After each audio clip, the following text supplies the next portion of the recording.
When Jasmine Crockett exposed a secret memo on live TV, she didn't just embarrass the president, she revealed the First Lady's silent rebellion against corruption. You could feel it the instant the camera cut to her. Bright studio lights, an anchor's forced smile, and Jasmine's unwavering gaze. She wasn't there to play politics. She was there to tear through the silence, and millions were watching in living rooms, hospital waiting areas, airport lounges, at college dorms. Congresswoman Crockett, what are you saying exactly? The host asked, pretending surprise, even though the segment had been rehearsed twice. Jasmine didn't blink. I'm saying the First Lady refused to attend the Jakarta summit, not because of scheduling conflicts, but because she didn't want to participate in something she believed was fabricated. The studio went still. Half a second of silence. Then tension began to crackle. Viewers couldn't hear producers shouting into earpieces or see the anchor's fists tightening under the desk, but they could sense the shift. You're referring to, the anchor began, internal memos, altered schedules, broken security, protocols, Jasmine cut in, and a paper trail linking it all to misused taxpayer dollars and a deliberate cover-up by the president's inner circle. The feed stayed live. Whether the control room froze or decided cutting it would be worse, no one knew.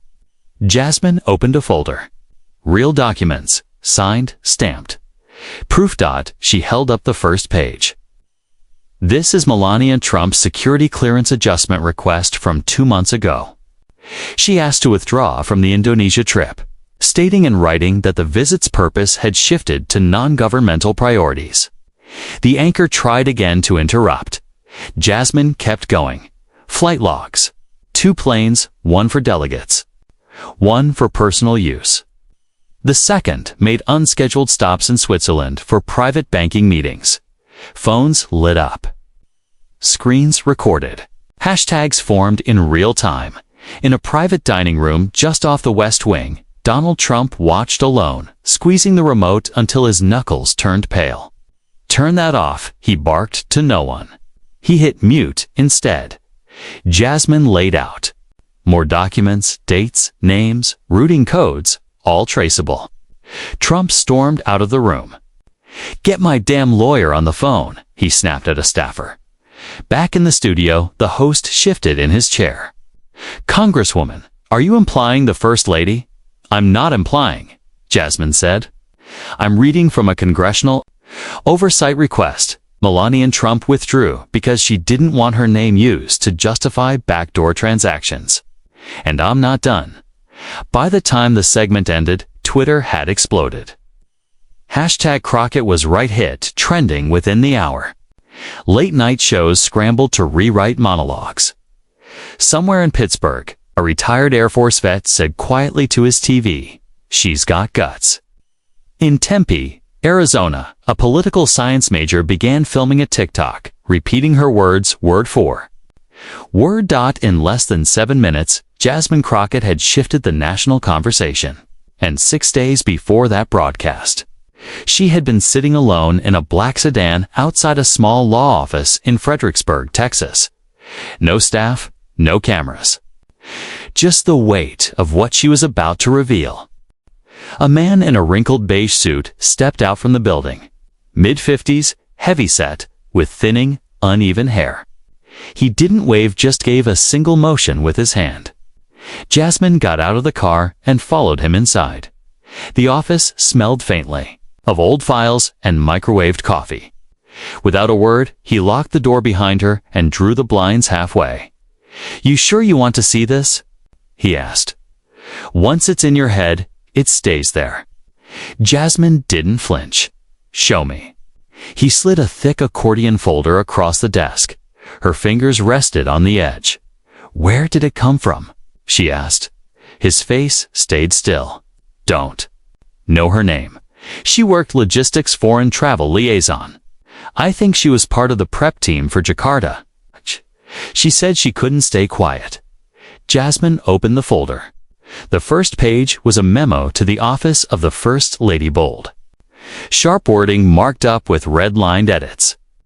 As if someone was scrubbing the story. The second page was an annotated flight schedule. 2 aircraft were listed, one labeled Eagle, 3 diplomatic. The other, charter priority hold. The second had an odd detour Geneva, Switzerland. Who was on the second plane? Jasmine asked. I don't have passenger names, he said. But it left 6 hours after the official party. No press, no explanation. She turned more pages. A scan of a handwritten note creased from being folded and carried too long. Neat, narrow handwriting read, I won't take part in that trip. I've already told him I won't be used for the optics. Jasmine's breath caught. This is Melanian's. He didn't answer. He didn't need to. The note didn't accuse anyone by name, but it was enough to suggest she wasn't avoiding. The trip for convenience, she was stepping away from something she didn't want touching her. I need to verify all of this, Jasmine said. You've got 6 days, the man replied. Then it's too late. They're already looking for. Whoever copied these files, wait too long and either someone else runs it first, or it vanishes. Jasmine studied the documents, memorizing stamps, letterheads, and the tiny handwritten initials in the margins. They were real. I'll handle it, she said, sliding the folder into her oversized handbag. At the door, he spoke again. Careful, Crockett. You go public with this on live TV. You don't get quiet again. You'll be on every screen in the country. Some of them will be looking to shut you up. She glanced back. Let them try. Without asking his name. She left. Back in her car, she drove north, phone off for the next 12 hours. By the time she reached Dallas, she'd made 3 calls, one to her chief of staff, one to a trusted reporter, and one to a friend on the oversight committee in Washington. The folder stayed locked in her apartment drawer. Each night, she reviewed it, highlighting lines and rehearsing how she'd say them on air clear. Undeniable, impossible to ignore. She was ready for blowback. What she didn't expect was how personal that blowback would be. 30-5 minutes.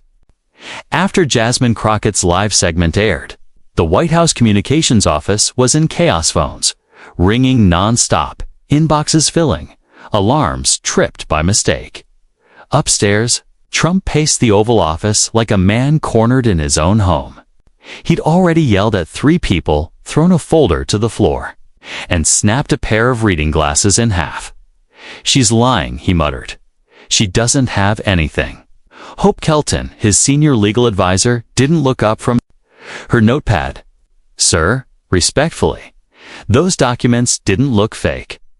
Anyone can print a damn form and wave it around, he snapped. Why didn't we know she had that? She's on the oversight committee, Hope said. They have. More access now. Remember that subpoena we fought in February? He froze. That subpoena, routine diplomatic travel expenses, had been stalled, buried in legal review. Now, it looked like Crockett had pulled the one thread they thought was hidden. Where's Melania? He asked suddenly. Hope hesitated. In the residence. She saw it. I'm sure she did. Trump turned toward the window, his reflection looking like it no longer belonged there. He exhaled slowly. Get her down here, he said. Hope left without another word. In the hallway, she passed 2 interns, whispering behind a half-shut door. Everyone had seen the broadcast. No one knew what to say. Even the staffers who normally defended Trump without hesitation were silent. Downstairs, the press briefing had been canceled twice. The podium stood empty while correspondents gathered outside the gate, speculating and sweating in the August heat. Inside the private residence, everything felt frozen. The First Lady sat on the couch, the television still glowing faintly. She held the remote but didn't change the channel. She just stared. Ma'am, Hope said gently from the doorway. The president would like to speak with you. Melania didn't move at first. Then, without a word, she stood and followed. Back in the Oval Office, Trump straightened his jacket and planted both hands on the desk, not to look up when she walked in. You want to tell me what the hell that was? He asked. Melania didn't flinch. She held out a set of documents. You knew she had those. You gave them to her? No. You didn't say that memo was missing. I didn't think I needed to. That stopped him cold. I thought we agreed. His voice lowered, calmer now. No drama, no headlines. We make it through the next year clean. You smile, I smile. We show up when we have to. That was the deal. Melania met his eyes. You broke the deal. Silence settled like concrete. He didn't yell or throw anything. He just turned away, staring at the presidential seal on the carpet. What else did you tell her? I told her nothing. I'm not going to stand next to something I don't believe in. You said we were going to Jakarta to build alliances. Instead, you used it for favors, private banking, closed-door meetings, no press. I wasn't going to be window dressing. You humiliated me, he said. No, she replied calmly. You did that yourself. The door opened again. Hope stepped in. Sir, news networks are rebroadcasting the segment. 3 foreign outlets have picked it up. The EU just sent an inquiry about the Switzerland trip. Trump's face drained of color. She's trying to make me look like a criminal. She didn't say anything illegal happened, Hope said. She just let the document speak. Trump turned back to Melania, this time more desperate than angry. You realize this could tank everything. You think they'll stop with one memo? They'll dig up everything. This opens every door. Maybe they should, she said. She left the room. Hope followed her with her eyes, then closed the door softly. Trump slumped into his chair. For once, he had no response, no script, no attack line. Just the creeping realization that Jasmine Crockett's calm, precise words were now echoing through every hallway in Washington. But outside the White House gates, Crockett wasn't finished. Before dawn, she walked into the lobby of WJRE Studios in Dallas. She'd flown in the night before, barely slept, barely eaten. Her phone stayed silent and face down in her bag. 2 producers were already waiting. You're the story right now. One said, You understand that, right? Jasmine gave a slight smile. I didn't do anything but read out loud. Exactly. The other replied, and everyone heard you. They guided her through a back hallway to avoid the cameras outside. No makeup artist, no wardrobe change, just a folding chair and a white mug of black coffee clasped in both hands. The caffeine barely touched her. Her thoughts were moving too fast. Inside the studio, host Lillian Griggs was already live, polished, quick, and fair. Jasmine had been on her show before, but this time felt different. As the commercial break ended, Lillian glanced at her from the desk and gave a small nod. Welcome back to Morning Shift, where we're joined today by the woman trending in all 50 states, Congresswoman Jasmine Crockett. Congresswoman, thank you for being here. Jasmine walked on set, sat opposite Lillian, and folded her hands on the desk. No pressure. Lillian teased with a smile. I've been through worse. Jasmine replied. And just like that, the tone was set. Lillian leaned forward. Last night, you accused the president of using the First Lady and taxpayer money for what you described as backdoor dealings. Some say you went too far. I didn't accuse anyone. Jasmine said evenly. I showed paperwork. I named no criminal charges. I made no assumptions. What people saw was a stack of documents the American public has every right to see. Lillian's eyebrow arched. You're saying Melania Trump refused to participate in a diplomatic trip because she objected to how her husband was using it? Saying the First Lady submitted a formal request to be removed from that trip, Jasmine replied. I'm saying she signed off on a memo citing non-governmental priorities. And I'm saying the second aircraft stop in Switzerland was never listed on any State Department itinerary. That doesn't qualify as an accusation. The facts don't change just because they're inconvenient, Jasmine said. Leaning in slightly. In the control room, producers exchanged glances. No flinching, no backpedaling. Crockett was calm, surgical. On screen, split views rolled. Jasmine holding up documents the night before. Side by side with silent footage of Trump storming down a hallway, shouting at staff. The images told their own story. Back live, Lillian shifted. You've received threats, haven't you? Jasmine nodded. Emails. Dear Ms. A few voicemails. Some are just angry voters. A few felt more serious. Do you feel safe? I don't. Feel afraid, Jasmine answered. People in my district sent me here to speak up. I'm not going to duck because someone raised their voice. The segment lasted 12 minutes. By commercial break, the producer's phone had buzzed over 30 times. Cable networks were already pulling sound bites.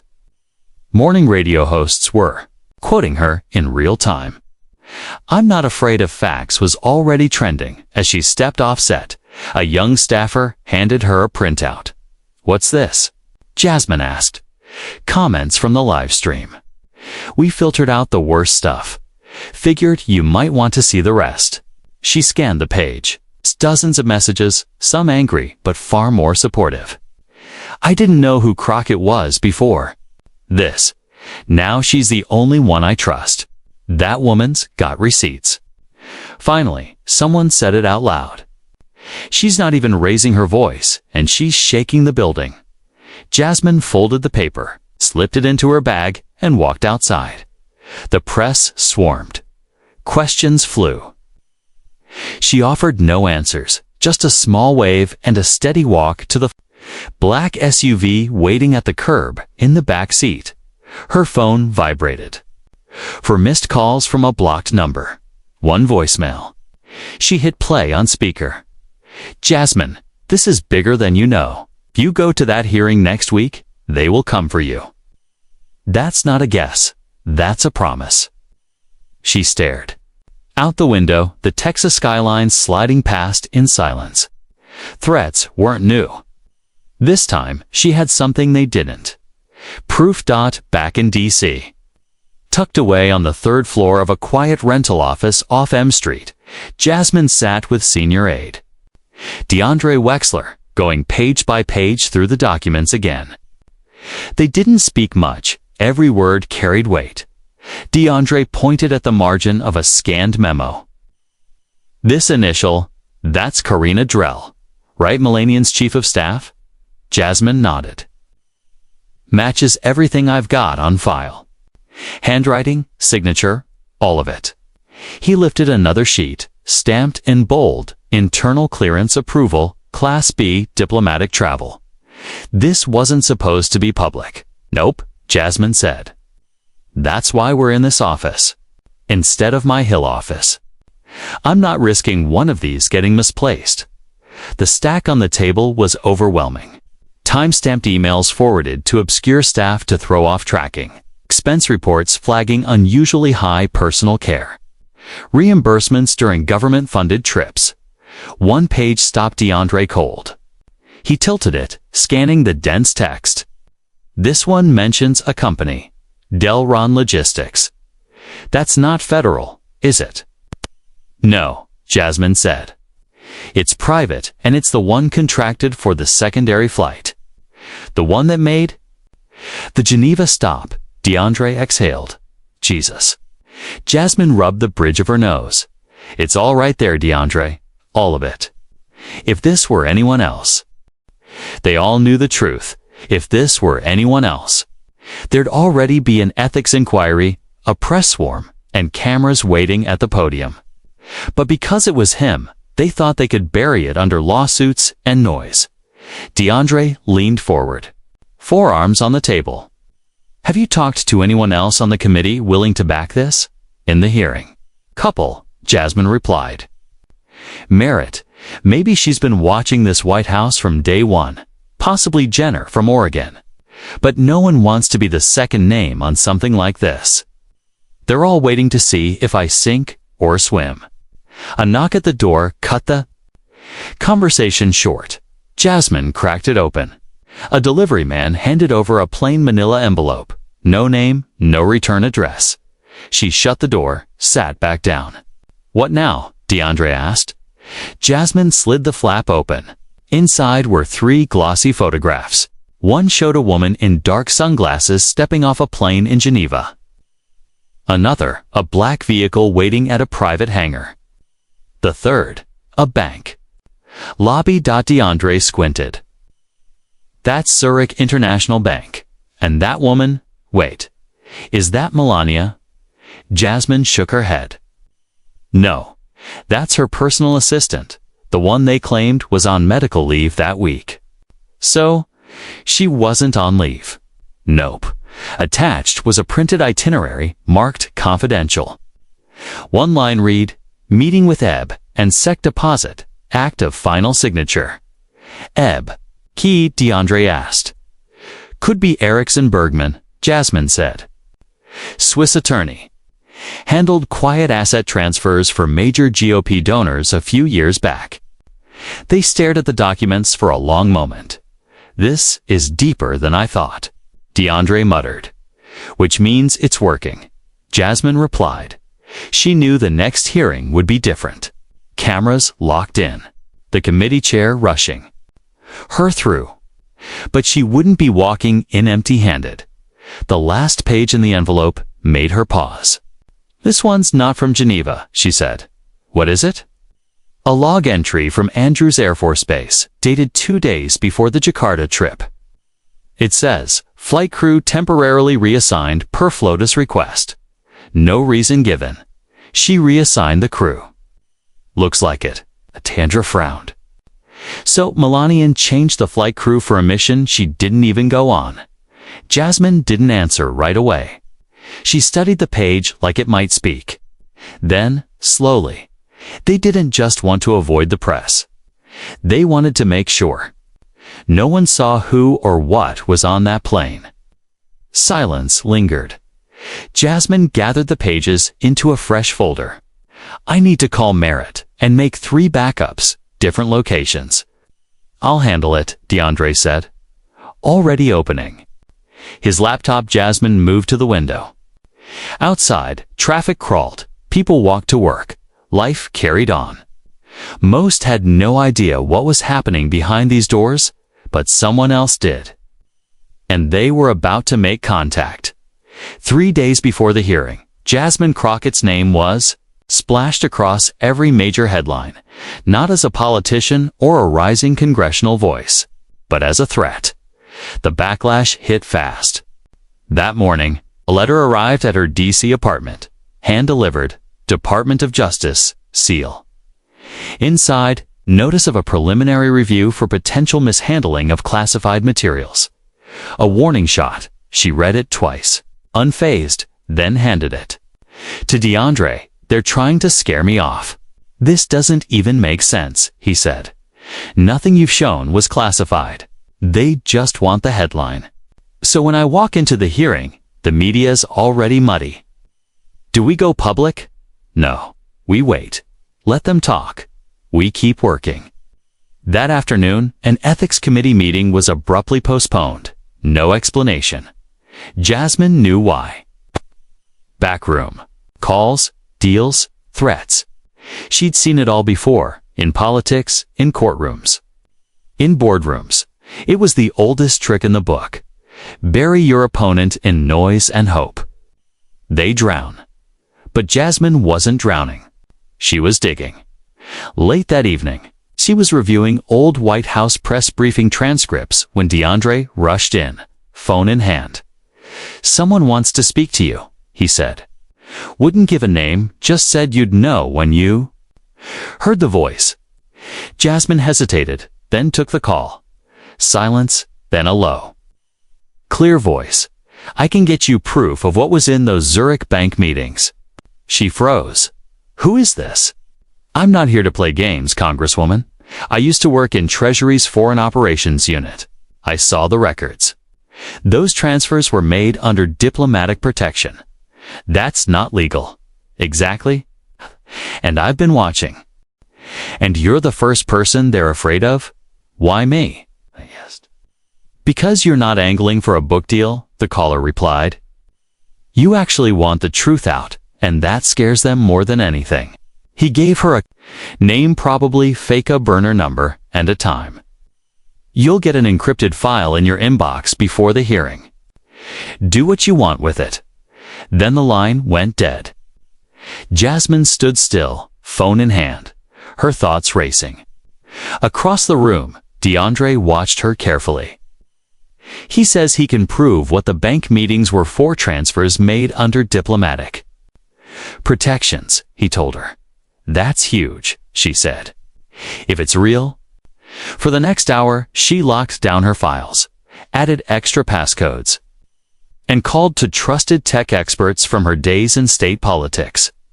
If she was going to open an encrypted file, she wasn't doing it alone. The bigger the storm, the more precise she had to be. One misstep, one poorly worded statement, and the media would circle like sharks. They didn't care about nuance. They wanted blood. The next morning, tensions escalated. Republican Congressman Everett Barrage stepped up to a podium outside the Capitol. Congresswoman Crockett has taken it upon herself to weaponize committee resources for partisan gain. He declared, tie slightly crooked, expression rehearsed. This isn't oversight. This is personal. We will be filing a formal complaint. Jasmine watched the clip on her laptop and shook her head. They're desperate, she muttered. DeAndre smirked. He's the same guy who signed off on the Indonesia budget. Exactly, she said. He's not protecting the White House, he's protecting himself. Just after 3 p.m., her inbox pinged. No subject, no message. Just an attachment. Eagle_3_Zurich_session.zip. Her fingers hovered over the keyboard, then clicked. Inside were 5 PDFs, Treasury letterhead, timestamps, cross-border transaction logs, recipient accounts in Liechtenstein, the Cayman Islands, Zurich, allied. To a dummy corporation. One routing slip had a note scrawled in pen. Flotus. Jasmine's pulse stayed steady. She didn't panic. She just whispered to herself, they're not ready. But someone else was. That Friday, dark clouds rolled over Washington. Outside, the Capitol, press vans, and protesters filled the streets. Some signs read, show the flights and who's paying for the truth. Others simply bore Crockett's initials. Inside, she moved through security without speaking, no smiles, no small talk. DeAndre followed with a slim leather case holding every document she planned to reveal. At the top of the marble stairs, she glanced out the window. The crowd had doubled. Their chanting wasn't deafening, but it was steady enough to carry into the ears of anyone pretending not to hear. The Oversight Committee room was packed. C-SPAN cameras rolled. News channels split their screens between the chamber and the streets. The headlines were blunt. Crockett faces the machine. All eyes on the documents. Chairwoman Eliza Merritt opened with procedural remarks. She didn't need to say Jasmine's name. Everyone knew why the room was full. Congresswoman Crockett. Merritt said finally, you've submitted multiple items for today's record. Please proceed. Jasmine leaned into the mic. Thank you, Chairwoman. Her voice was calm. No stutter, no hesitation. From DeAndre's case, she pulled a folder and laid it in front of her. One by one, she placed the exhibits on the table. The Zurich flight plan, Treasury transaction logs, a memo from Melania's Chief of Staff. I have here documentation authenticated by 2 separate federal agencies confirming that diplomatic protections were used to shield non-governmental financial transfers. She said, these records show deliberate misuse of public resources. They directly conflict with the official itinerary provided by the administration during the Jakarta summit. The room fell silent. Cameras clicked softly. From the right side of the chamber, Congressman Barrage leaned forward. Are you? You're accusing the First Lady of financial misconduct? Congresswoman Jasmine Crockett didn't flinch. I'm stating that records signed by her assistant were used to alter travel plans and reassign security under false pretenses. So, you're not accusing her directly? I'm laying out facts, she replied evenly. If those facts lead somewhere uncomfortable, that's not my fault. A low murmur swept through the room. Barrage raised his voice. What we're seeing is a calculated smear campaign, and frankly, it's embarrassing. Jasmine leaned toward her mic, voice sharp. What's embarrassing is pretending not to see what's in front of you because you're afraid it might stick to your friends. The room froze. Even Merritt, the chair, arched a brow. Outside, the chants of protesters grew louder, some reporters beginning to read them live. Jasmine reached for a small remote. A screen behind her flickered on, revealing a wire transfer confirmation. Routing number ending in 2194. Recipient. Initials redacted. Below, in handwriting. Per request, use Geneva branch. Sent confirmation to EB plus M. At the back, DeAndre watched silently, arms crossed. Merritt asked Congresswoman, who is EB? Jasmine paused. 3 people with those initials appear in the administration's travel records. 2 are junior staffers. The third is Erickson Bergman, an attorney linked to undisclosed political donations and foreign asset management firms. The tension thickened. Barrage pounced again. This hearing is built on insinuation. You haven't proven a crime. You're right, Jasmine said. I'm not a prosecutor. But if I handed these to the DOJ and they did nothing? That would be its own scandal. She closed her folder. And you already know that. For the first time, Barrage had no comeback. A single clap sounded from the gallery, then another. Soon, several more. Merritt banged the gavel order, but the moment had shifted. That night, Jasmine's exchange ran on every major evening broadcast. Commentators debated her tone, her precision, her restraint. In Portland, people lit candles outside City Hall. In Baton Rouge, college students projected her image on a campus wall with the words, "Truth doesn't flinch." The backlash would be fierce, but so far she hadn't stumbled. Still, one voice she hadn't heard yet was about to change everything. Sunday, Washington, D.C., the sky hung low. Jasmine stayed in her apartment, ignoring calls, barely touching the food DeAndre had left. Her mind circled the hearing, what she'd said, what she'd held back, what she couldn't yet prove. The Zurich documents were solid, but they didn't directly confirm the question everyone wanted answered. Did Melania Trump know what her husband was doing, and did she distance herself on purpose? Her phone buzzed again. Unknown number. She almost declined, then noticed the country code, Slovenia. She answered but said nothing. A low, clear, accented voice came through. You don't know me, but I was very close to her. To who? Jasmine asked. The First Lady. We grew up in the same town. Helped her when she first moved here.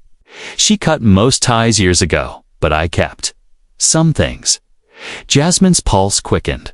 What do you want? I want people to stop pretending she never had a voice. Melania knew about Jakarta, about the money. She stayed quiet, not because she didn't care, but because she believed no one would believe her or protect her if she spoke. The woman paused. She told me about a fight they had before that trip. He was furious she refused to go. Told her to put on the dress and play the part. She left the room crying. Why tell me now? Jasmine asked. Because you said what I've been waiting years to hear. The truth doesn't belong to the powerful. I need more than a phone call, Jasmine pressed. I know, a rustle. Then Jasmine's phone chimed. An audio file. I recorded our last conversation. the woman said. She didn't know I kept it. You'll hear her say it herself. She wanted it out, but thought no one would believe her unless it came from a man. Jasmine's hands trembled as she hit play. The audio was rough wind, passing cars, but the voice was unmistakable. Melania's no. I won't go. Not for photo ops, not for cover. He thinks I'll smile next to bankers while they hide money in places. I don't even understand. I'm not doing it. A pause. Another sentence. If I disappear after this, you'll know why. The file ended. Jasmine leaned forward, elbows on her knees, head in her hands. Where did this happen? She asked quietly. Back in 2022, outside the Langham Hotel in Pasadena. She had just gotten off the phone with him. The woman looked afraid. I need your permission to use this. You have it. Nay, Alinka Rosman. She'll know it if she hears it. I don't care what happens to me anymore. I've lived in silence too long. Before Jasmine could say anything, the line went dead. She sat still, listening to the faint hum in the room. That voice Melania's was still echoing in her head. Clear, direct, unmistakable. This was the piece. She didn't expect the human part. Not paper, not signatures. A voice. Later that night, Jasmine called DeAndre. I need you to make 3 copies of this file, she said. Upload one to the encrypted drive. Label the others Alenka Archive A and B. Got it. What is it? The confirmation. Not from a whistleblower, not from a reporter. From her, in her own words. DeAndre exhaled. You're really going to use it? Not yet. Let it breathe. Let them keep spinning. We'll hold this until they try to call me a liar again. But once the tape got out the conversation would shift in a way the White House couldn't contain. Wednesday morning, carried a weight Jasmine could feel in her bones. She woke before sunrise, barely having slept not from nerves, but from knowing exactly what today was. This wasn't another TV interview. This wasn't a trending clip. This was the hearing. That would leave a mark. She dressed without help. Simple black suit. No jewelry, no frills. Hair pulled back. No distractions. DeAndre met her in the lobby with 2 coffees and a black folder. Thicker than yesterday's. It's all in here, he said. Good. She paused. I need you to do something else today. Name it. When I play the recording, watch Merritt's face. She's already on edge. She shifts, leans in, moves her pen. Anything I want to know. You're dropping the tape today. I'm done letting them write their version of this. The chamber was already full. The audience had doubled photographers, staffers, members of the public who had been in line since 5 a.m. The air crackled with anticipation. The chairwoman gavelled the session to order. Congresswoman Crockett, you may proceed with your exhibits. Jasmine stepped to the mic. She didn't start with fire. She began slow, methodical, restating what was already on the record. Documents, flight manifests, financial transactions hidden under diplomatic immunity. Each piece was laid out with precision, each pause deliberate. Then she stopped. Up. Before I go further, I'd like to play a short audio recording, she said, lifting a slim playback device from her folder. Madam Chair, I object. Barrage cut in. We have not reviewed this file in advance. Merritt turned to Jasmine. Is this a verified recording? Yes, ma'am. It's from a first-hand source who has given permission for it to be entered into the public record. Time-stamped, authenticated by 2 forensic analysts. The voice is identifiable. Merritt nodded. Proceed. The room shifted. The gallery leaned forward. Then Melania Trump's voice filled the chamber. No, I won't go. Not for photo ops. Not for cover. He thinks I'll smile next to Bankers, while they hide money in places I don't even understand. I'm not doing it. A pause. The static of traffic. If I disappear after this, you'll know why. The tape ended. Silence. Berridge didn't speak. Merritt stared at her notepad. Somewhere in the gallery, a whispered "wow" was quickly hushed. That was recorded outside the Langham Hotel in Pasadena, 2022, Jasmine said. By Alenka Rosman, a longtime friend and former assistant to the First Lady. She voluntarily provided this tape after seeing the public's reaction to last week's testimony. She let the weight of it settle. This isn't about partisanship. This isn't about who you voted for. It's about what we do when people in power think no one's watching. She lifted the last sheet of paper from her folder. Melania's memo to her chief of staff was blunt. I will not allow myself to be used in a way that violates trust or compromises our security protocols. If my absence raises questions, so be it. Jasmine Crockett read it slowly, then looked up. She tried, Jasmine said, but no one listened. Her eyes swept the room. You're listening now. For the next few minutes, silence ruled the hearing. Even the chairwoman said nothing. Outside news crews cut away from commercials mid-interview to break the story. Crockett had just played what they were calling the Melanian tape by the time the hearing adjourned. Clips were already flooding the internet.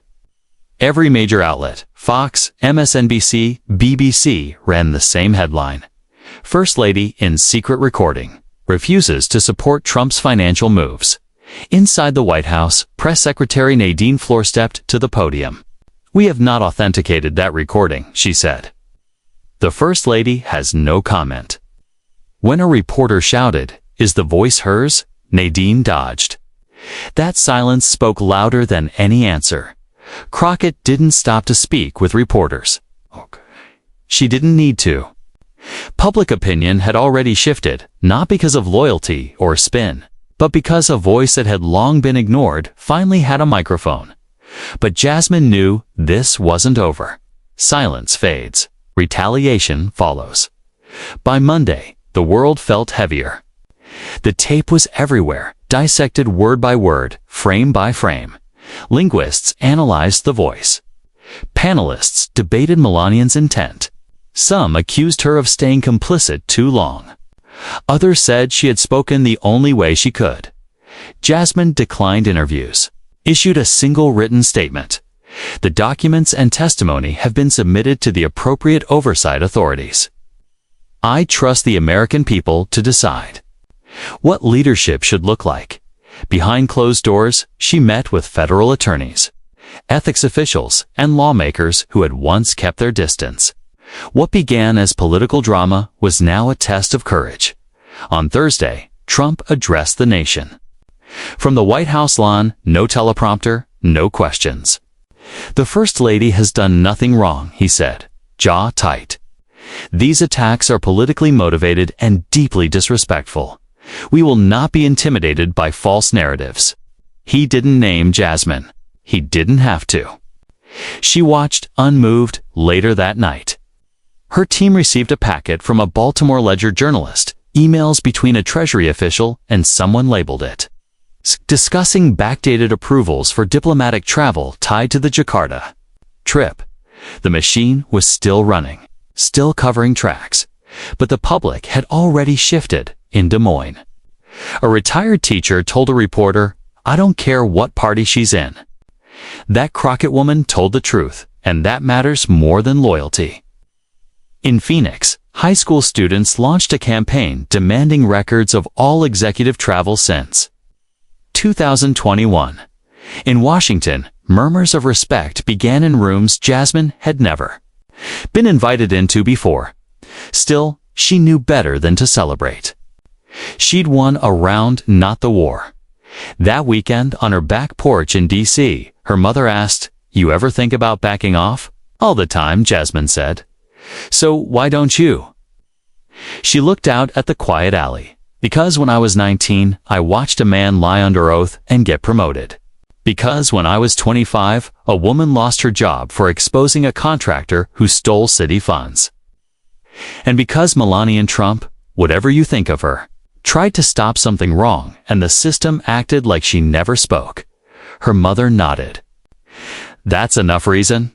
Jasmine smiled faintly.